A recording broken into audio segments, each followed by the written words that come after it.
Ang isa na siguro sa sikat na kataga na maririnig nyo noong mga 2000 ay yung sa commercial ng Growy. Natatangkad din ako na bagay sa isang NBA player na to, si CJ McCollum, na nung una maglaro siya ng basketball sa high school ay nasa 5'2 lang ang height niya. Pero yung puso niya sa paglalaro ay sobrang laki at hindi nakapigil sa kanya para maging isang NBA player. Na makalipas ang 2 taon mula nang madrop siya noong 2013 ay nanalo siya ng Most Improved Player Award at nag-average siya ng more than 20 points per game. Isa din si CJ na maaasahan pagdating sa free throw at matinik na shooter mula sa 3-point area. Kaya para sa episode na to ay balikan natin ang naging kwento ni CJ McCollum. Back to basic ulit tayo mga pre, mula pagkabata hanggang NBA para lalo pa natin siyang makilala. Si CJ McCollum ay nagmula sa lugar ng mga panset sa Canton, Ohio, na may isa pa siyang kapatid na mas matanda sa kanya ng 5 taon, si Eric, na naglalaro din ng basketball. Halos may parehong frame lang naman si Eric at si CJ noon. Sabi pa nga ni CJ noon nung mapili siya sa NBA draft ay siya yung kahulugan ng kantang Started from the Bottom, Now We're Here. Nang nasa middle school pa nga itong si CJ, ang height niya ay nasa 4'8 lang at noon ay pinapangarap niya makapasok talaga sa NBA. Merong isang teacher ang nagsabi sa kanya na yung chance niya ay napakaliit kaya ginamitan pa nga siya ng breakdown kung bakit ganun. Ang average height kasi ng mga babae sa US kapag nasa 14 years old ay nasa 5'2". Tapos yung mga lalaki ay nasa pagitan ng 5'5 to 5'6". Ayon pa nga sa research, kapag ang isang teenager ay nasa ganitong height, ang usual maximum height niya pagdating ng adult ay nasa 5'10 or 6 feet. Nang marinig ito ni CJ ay sinabi niya sa kanyang teacher na balang araw ay magmamakaawa ito na bumalik sa kanilang school para magbigay ng inspirational talk sa nangyari sa buhay niya. Kahit naman yung iba mga players sa NBA ngayon ay dumaan din sa ganitong pangyayari. Katulad na lamang ni Anthony Davis na 6'2 nung nasa freshman year niya at tumangkad siya habang nagkakaedad. Na maganda noon ay nadaanan niya ang pwedeng maging posisyon mula point guard hanggang sentro. Kaya napaka-versatile nitong si Anthony Davis. Sa kwento naman kasi ni CJ ay ibang factor ang na-develop sa kanya. Ito yung pagiging shot creator. Una, yung medyo maliit ka tapos ang makakalaban mo or magbabantay sa'yo ay mahigit 5 pulgada ang tangkad at gagawa ka ng paraan para makascore. At ito ang na-develop ni CJ noong mga time na yon. Idagdag pa natin na mabilis itong si CJ, tapos maganda ang reaction time ng kanyang katawan. Noon pa nga ay sinasabi kapag medyo maliit ang isang player ay magaling mag-control ito ng bola habang nagdi-dribble. Mababa kasi ang talbog nito at mahirap agawin ng bantay. Sa freshman year ni CJ ay naging kakampi niya ang kanyang kapatid na si Eric at ang NBA player na si Costa Kupus na noon ay nasa senior year na. Ngayon, wala nakakakilala kay CJ noon na ito ay kapatid ni Eric na star ng basketball team. Sabi pa nga noon ni CJ, ang tawag lang sa kanya ay kapatid ni Eric na starting point guard ng team. Pero pag tumagal ang panahon, ang mangyayari ay si Eric naman ang tatawaging kapatid ni CJ. Kumbaga si CJ ang magiging successful sa dalawa. Sa unang season niya sa high school ay bahagya na nga siya maka-score ng 6 points. Pahirapan pa yon dahil si CJ ang primary target ng depensa ng kabilang team. Nang sophomore year naman ay tumangkad itong si CJ ng 4 na pulgada at nasa 5'6 na ang height. Mas nakakapasok na siya sa rotation ng team noon hanggang pagdating ng junior year kung saan ang height niya ay nasa pagitan ng 5'11 at 6 feet. Dito na talaga umangat ang basketball career ni CJ na isang lethal scorer na ng kanilang team. Umiscore pa nga siya dito ng 54 points, ang record na hindi pa nabe-break sa kanilang school. Kaya sabi ko kanina ay mas maganda kung ang isang player ay nasa mababang height pa lang nung una. Kasi merong madidevelop na isang particular skills. Parang kwento about sa mga NBA players na galing sa Europe, na bata pa lang sila ay pinaglalaro sila bilang point guard para kapag tumangkad sila ay madadala nila ang kanilang ball handling skills. Kay CJ naman ay yung shot creation at nagkaroon siya ng magandang stroke kaya madali sa kanyang umiscore. Kita nyo naman sa NBA ngayon na ang laki ng inangat ng game niya mula ng unang 2 season niya sa liga. Noon pa nga ay hindi siya kasama sa ranking pero merong mga college ang nagre-recruit sa kanya dahil sa kakaibang scoring ability ni CJ McCollum. Pagdating ng senior year ay naging all-time leading scorer siya ng kanilang school at napili bilang Gatorade Player of the Year.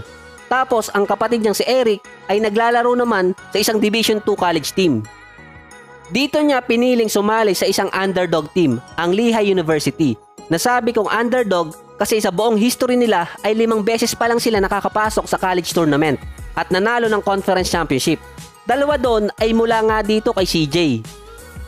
Walang ano-ano, sa first season pa lang ni CJ ay malaking impact na ang binigay niya sa team na may height noon na 6'3" at naging starting shooting guard ng team.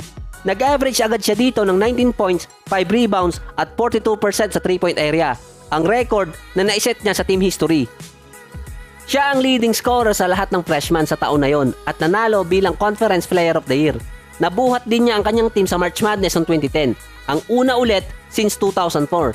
Dito ay nakalaban nila ang top-seeded na Kansas University na pinapangunahan noon ng kambal na Morris, si Cole Aldrich at si Thomas Robinson. Nang sophomore year ni CJ ay umangat ang kanyang scoring, naging 21 points, 7 rebounds per game at 31% mula sa 3-point area. Natalo lamang siya sa botohan sa Conference Player of the Year dito kay Mike Muscala. Pero nakasama naman siya sa Conference First Team. Hindi nga lang sila nakapasok noon sa National Tournament. Sa junior year ay ito yung mga time na nagpaingay sa pangalan ni CJ McCollum, na mula sa isang team na walang masyado nakakapansin ay nakilala ang pangalan niya sa buong US. Umi-score siya dito ng 21 points per game at 34% mula sa 3-point area. Nanalo siya bilang Conference Player of the Year at nakasama sa All-Conference team. Tapos ito yung pangalawang beses na nakapasok si CJ sa National Tournament, na gumawa naman sila ng isang matinding upset nang talunin nila ang top-seeded na Duke Blue Devils. Ito yung unang panalo ng Lehigh University sa March Madness sa kanilang buong history nang umiscore si CJ ng 30 points. Noong 2012 March Madness kasi, ang inaabangan laban ay sa pagitan ng Duke at Kentucky, na mayroong mga bigating prospect noon.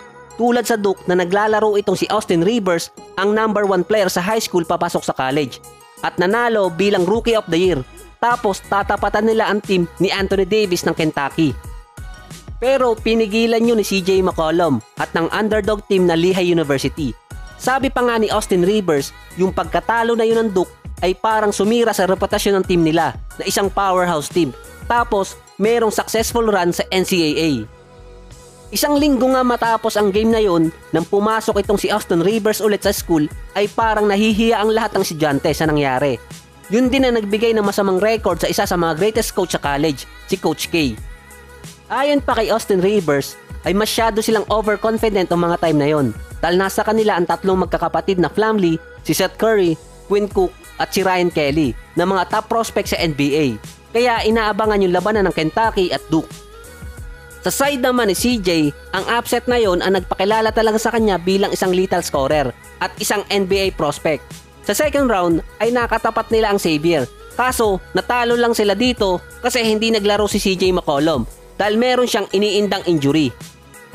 Sa huling taon ni CJ ay masasabing nag-focus talaga siya para makagraduate, kaya hindi muna siya sumali sa NBA draft noong 2012 na expected na kung magdideclare siya ay magiging lottery pick itong si CJ. Pero mas pinili niyang tapusin niya muna ang kanyang kurso sa journalism. Nagkaroon din siya ng injury sa paa noon, kaya nakapaglaro lamang siya ng 11 games. Yun ang isa sa minor setback sa karir ni CJ. Na makagraduate naman siya, ay nag-declare siya sa NBA draft noong 2013, kung saan ay napili siya bilang 10th overall pick ng Portland, ang unang player mula dito sa Lehigh University, at binanggit niya ang mga katagang ito. It means a lot to me, man. I've come a long way. You know, Drake said it started from the bottom. I really started from the bottom, for real. Like, I was tiny, but, you know, it just shows what God can do. You know, if you work hard and you really have faith in your abilities and dedicate yourself, anything is possible. Nang unang 2 taon ni CJ ay hindi siya yung tipo ng player na nakilala sa college. Naglaro din siya noon sa D-League. Dahil ng mga time na to ay naglalaro pa sa Portland ang mga shooting guard tulad ni Allen Crabbe, Will Barton at Wesley Matthews. Nakaagaw niya sa playing time. Nagbago ito nang malipat si Wesley Matthews papunta sa Dallas at napunta ang playing time niya dito kay CJ McCollum. Tapos nawala pa sa kanila sila Marcus Aldrich, kaya ang natirang superstar nila ay si Damian Lillard. Dito na pumasok ang combo ni CJ McCollum at Damian Lillard sa Portland. Unang laro pa lang ni CJ noong 2015-16 season ay umiscore agad siya ng career high na 37 points at 22 noon ay galing sa first half. Nung na-injured pa nga si Lillard ay dito naman pumasok bilang point guard si McCollum at nag-take over sa Portland. Nang 2016 ay nag-average siya dito ng 20 points, 3 rebounds, 4 assists per game at 41% mula sa 3-point area at nanalo bilang most improved player. So yan mga pre ang naging kwento ni CJ McCollum na nag-focus na lang talaga ako sa kwento nung wala pa siya sa NBA dahil sa kakaibang landas talaga na pinagdaanan niya. Sabihin natin, hindi man siya maging isang NBA star or superstar ay successful na ang naging karir niya. Hindi bilang player, kundi bilang isang taong nangarap. Hindi ko na sinama sa kwento yung mga bigating games na nagawa nito si CJ McCollum kasi napanood na naman natin yun. So hanggang dito na lang ulit at susunod na yung mga shoutout.